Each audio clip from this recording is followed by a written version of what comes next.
তো আমরা চলে এসেছি হচ্ছে নবদ্বীপের লাস্ট মন্দির দর্শন করতে, পোড়ামাতলা।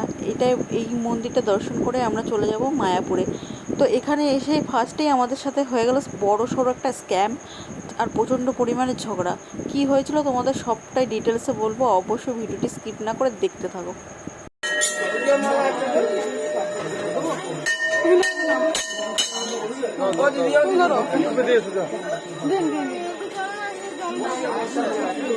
ধর তো জল নিয়ে এসে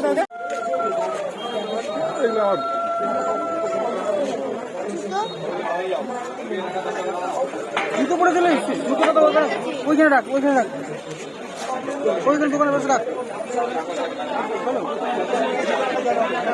আমি এই ব্যাগগুলো ধরছি কেমন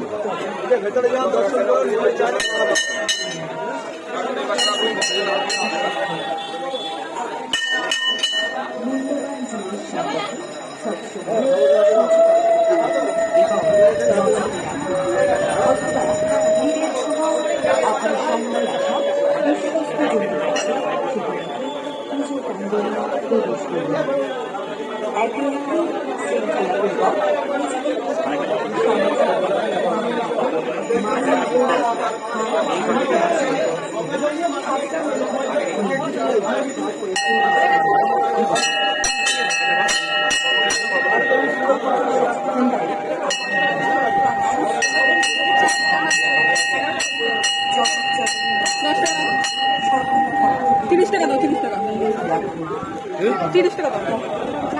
আটা জানি তো 2 জনে 20 টাকা রে।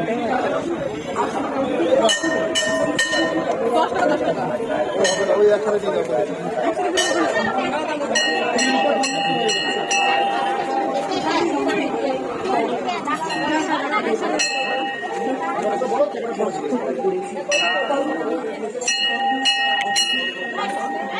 পোড়ামাতলার মা কিন্তু অনেক জাগ্রত।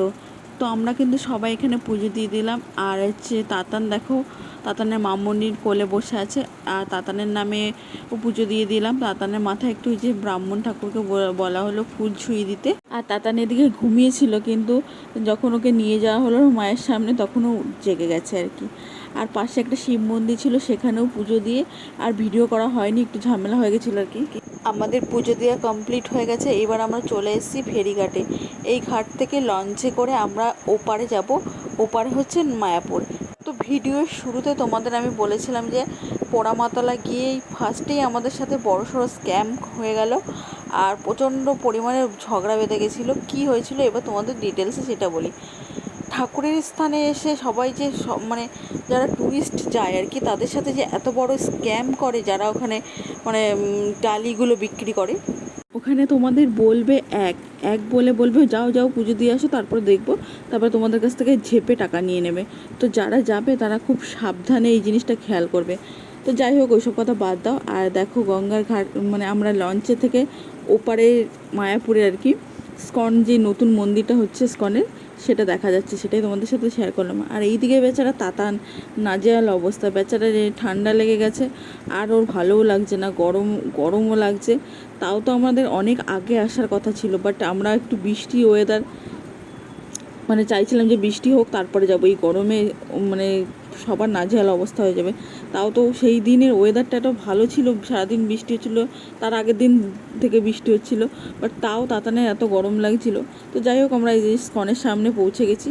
আর এদিকে হচ্ছে পুচকির হচ্ছে খিদে পেয়ে গেছিলো, অনেকটা সময় হয়ে গেছে খেয়েছে আর কি।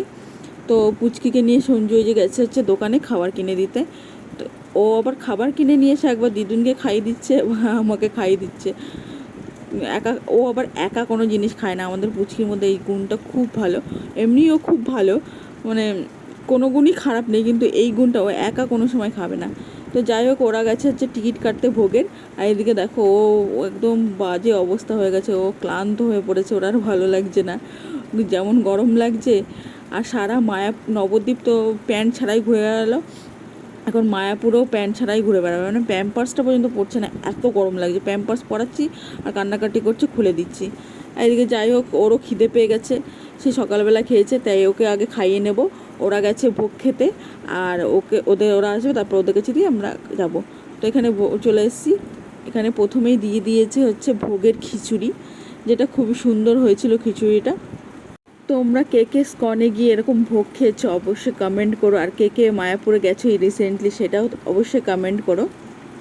আর মায়াপুরে আর কোথায় কোথায় ঘুরতে যাওয়ার মতো জায়গায় আমরা মিস করেছি সেটাও তোমরা ভিডিও দেখে অবশ্যই বলো। তো এরপরে খিচুড়ি খাওয়ার পরে এবার দিয়ে গেল হচ্ছে ভাত। ওখানে ভাত দিয়ে গেল, ভাতের পরে দিয়ে গেল হচ্ছে একটা সবজি। তো তারপরে আরও ডাল দিয়েছিল, সেগুলো করা হয়নি। আর এদিকে মা ছেলের ভাব দেখো, মানে আগের দিন রাতে ঘুমায়নি আর এখন এখানে এসে মায়াপুরে ঘুমাতে এসছে, সেই খাওয়া দাওয়া করে আর উঠবে না ওরা।